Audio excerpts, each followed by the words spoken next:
miracle fraternity.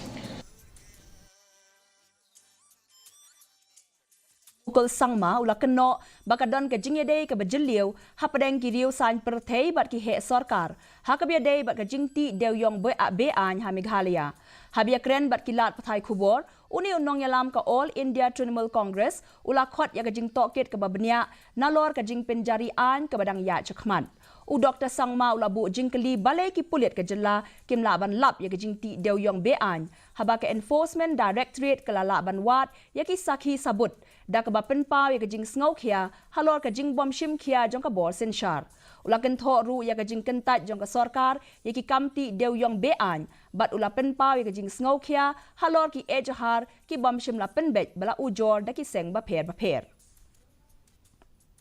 Keeping in mind what has come out after these ED raids, this cartel has established because of the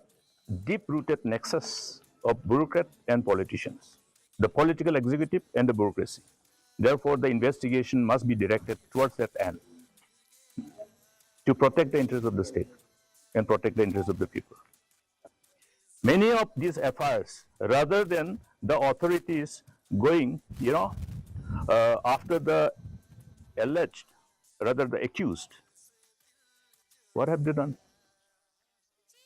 Have any of these affairs have